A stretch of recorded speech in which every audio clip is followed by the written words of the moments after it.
des cheveux.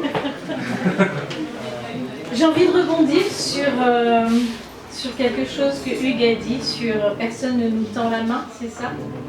Moi, je vais vous faire un petit tour d'horizon des mains. Un peu de légèreté là-dedans.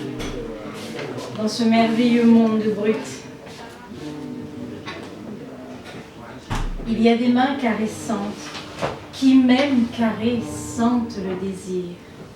Elles parcourent notre dos de manière lente et nous plongent dans un océan de plaisir.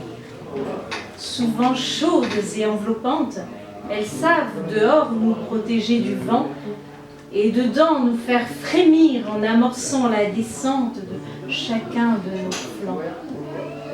Il y a des mains imposantes, signe d'une forte personnalité, mais parfois hésitantes quand il s'agit de s'engager. Certains jours, elles s'élèvent pour avertir devant ceux qui aiment les risques sans jamais avoir peur. D'autres fois, c'est en point qu'elles décident de se vêtir devant la femme qui réalise que l'amour est un leurre. Il y a des mains toujours bien manucurées qui veulent faire bonne impression.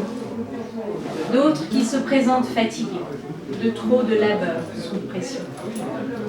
Faire et laisser dire n'est pas l'apanage du tout venant. Devant la peur de vieillir, les mains reflètent le passage du temps. Il y a des mains maladroites, de ceux qui ont envie d'aimer mais ne savent pas prendre la ligne droite pour le déclarer. Leur tête préfère maintenir le rêve, pendant que leurs mains cherchent à se cacher devant celles qui ont le culot d'Ève pour oser. Il y a des mains implorantes, comme celle que Camille Claudel a sculptée, synonyme d'une grande attente pour certains de leurs projets. Elles se joignent pour prier et applaudir ceux et celles qui soignent quand le monde est confiné. Il y a des mains rassurantes, comme rempart de protection, quand la danse de la vie devient terrifiante et nous rapproche du fond.